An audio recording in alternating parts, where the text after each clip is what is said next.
बताइए। रोटी पकाना। ठीक। भोजन को पकाने के लिए हमें किन किन चीज़ों की आवश्यकता होती है? हमें बर्तन, आग और जो भोजन सामग्री। भोजन की आवश्यकता हमें क्यों पड़ती है?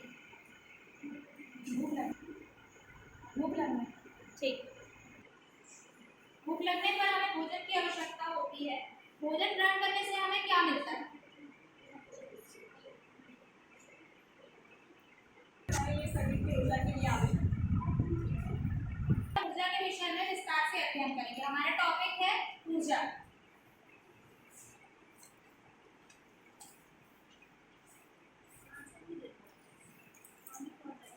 ऊर्जा को हम एनर्जी कहते हैं। किसी भी चीज के कार्य करने की क्षमता हमारी ऊर्जा कहलाती है।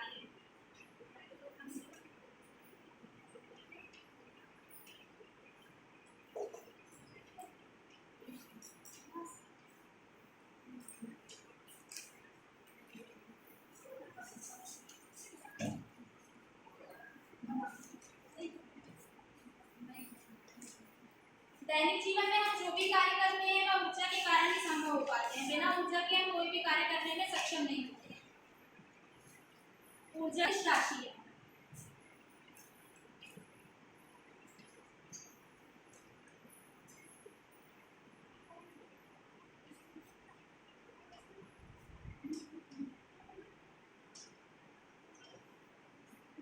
ऊर्जा का कोई उदाहरण दे सकता है?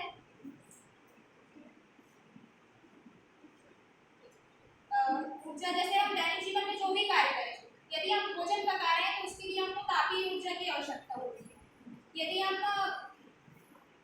हमें एक स्थान से दूसरे स्थान पर जाना है तो भी हमें ऊर्जा की ही आवश्यकता होती है। ऊर्जा हम किन किन साधनों से प्राप्त कर सकते हैं? भोजन ग्रहण करके। बिना ऊर्जा के कोई भी कार्य संपन्न नहीं किया जा सकता। अब ऊर्जा के प्रकार होते हैं, तो ऊर्जा के प्रमुख प्रकार कुछ इस प्रकार हैं।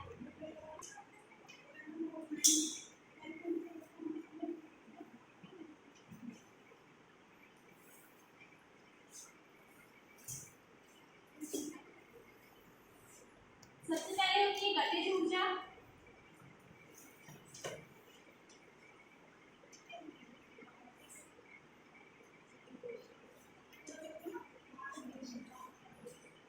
स्थितिज ऊर्जा।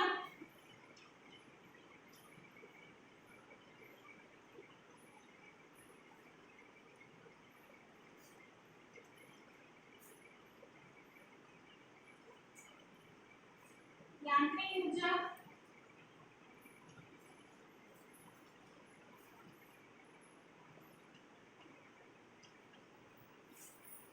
रासायनिक ऊर्जा।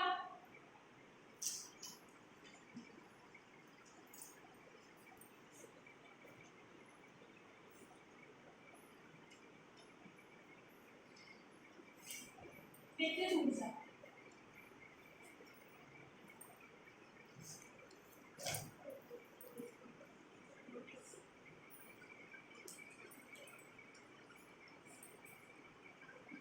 ऊर्जा के कुछ प्रमुख प्रकार हैं। पहला है गतिज ऊर्जा, दूसरा है स्थितिज ऊर्जा, तीसरा है यांत्रिक ऊर्जा, चौथा है रासायनिक ऊर्जा और पांचवा है विद्युत ऊर्जा।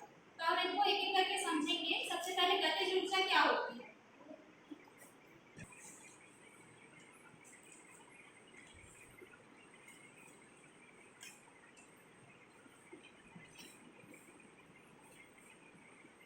जैसा कि स्पष्ट है गतिज ऊर्जा अर्थात जो ऊर्जा गति के कारण उत्पन्न होती है वह ऊर्जा गतिज ऊर्जा कहलाती है। जैसा यदि एक स्थान से हमको दूसरे स्थान पर जाना है तो अपना स्थान परिवर्तन करने में जो ऊर्जा लग रही है वह गतिज ऊर्जा कहलाएगी। फिर सेकंड आता है स्थितिज ऊर्जा।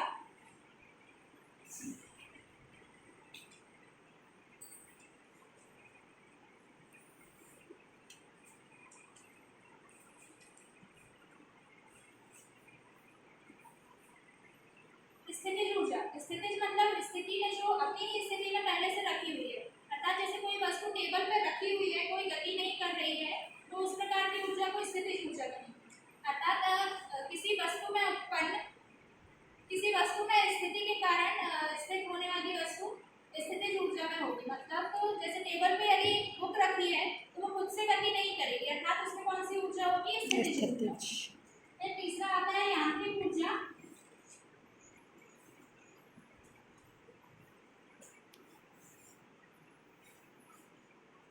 यांत्रिक ऊर्जा को अपन इस प्रकार परिभाषित करते हैं कि स्थितिज ऊर्जा और गतिज ऊर्जा के योग से जो ऊर्जा उत्पन्न होती है उसे यांत्रिक ऊर्जा कहते हैं। अर्थात पहले कोई वस्तु यदि स्थिति में अपनी स्थिति में स्थिर है और उस पर यदि हम गति उत्पन्न कर रहे हैं, इस प्रकार उत्पन्न जो ऊर्जा होगी वो स्थितिज ऊर्जा को यांत्रिक ऊर्जा कहलाएगी। यांत्रिक ऊर्जा मतलब गतिज ऊर्जा और स्थितिज ऊर्जा का योग।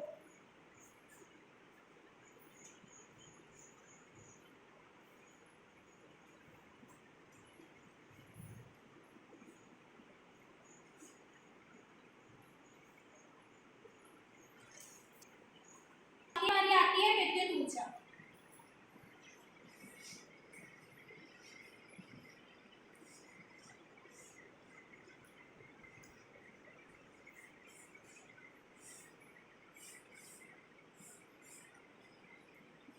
इलेक्ट्रॉनिक यंत्रों में जो ऊर्जा पाई जाती है वो विद्युत ऊर्जा कहलाती है।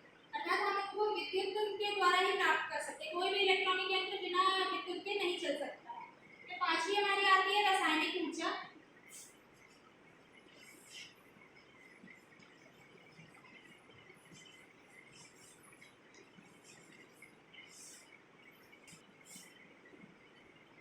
रासायनिक ऊर्जा वह ऊर्जा होती है जब दो पदार्थ आपस में क्रिया करते हैं, उनमें रासायनिक बंध बनते हैं। इस प्रकार रासायनिक क्रिया संपन्न होती है और उससे कुछ मात्रा में ऊर्जा उत्पन्न होती है।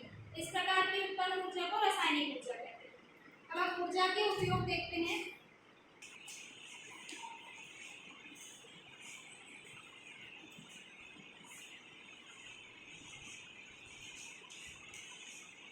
समझ में आ रहा है सभी?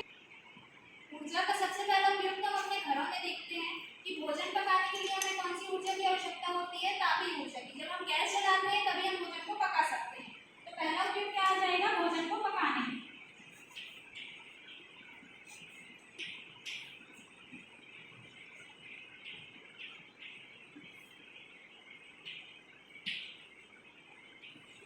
दूसरा, ये जो पंखे लाइट वगैरह होती है इनके लिए हमें किस ऊर्जा की आवश्यकता होती है? विद्युत ऊर्जा की आवश्यकता होती है इलेक्ट्रॉनिक यंत्रों को चलाने में।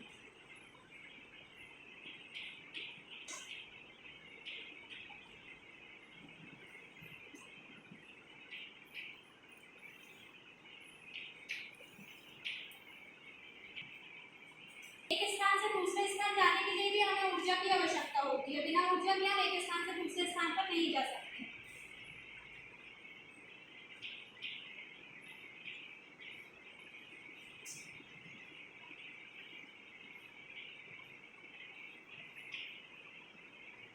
हमारा ऊर्जा का टॉपिक खत्म होता है। अब मैं आप लोगों से क्वेश्चन करती हूँ, बताइए सबसे पहले ऊर्जा किसे कहते हैं?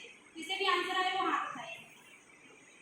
कार्य करने की क्षमता को ऊर्जा कहते हैं। ठीक है, वेरी गुड। ऊर्जा के उदाहरण बताइए।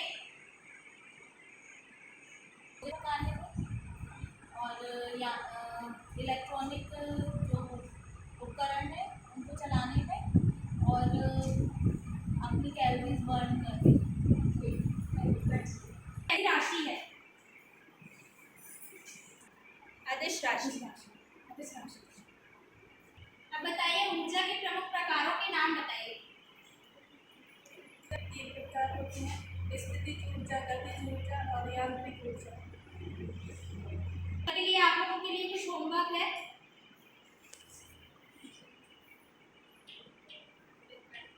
ऊर्जा के प्रमुख प्रकारों को परिभाषित करिए।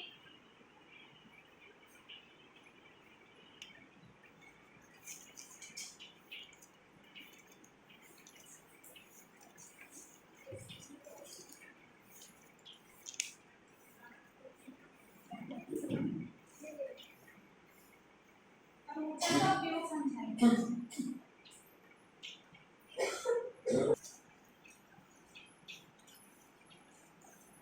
हमारी आज की क्लास यही खत्म होती है। कल आप होमवर्क करके लेके आइए।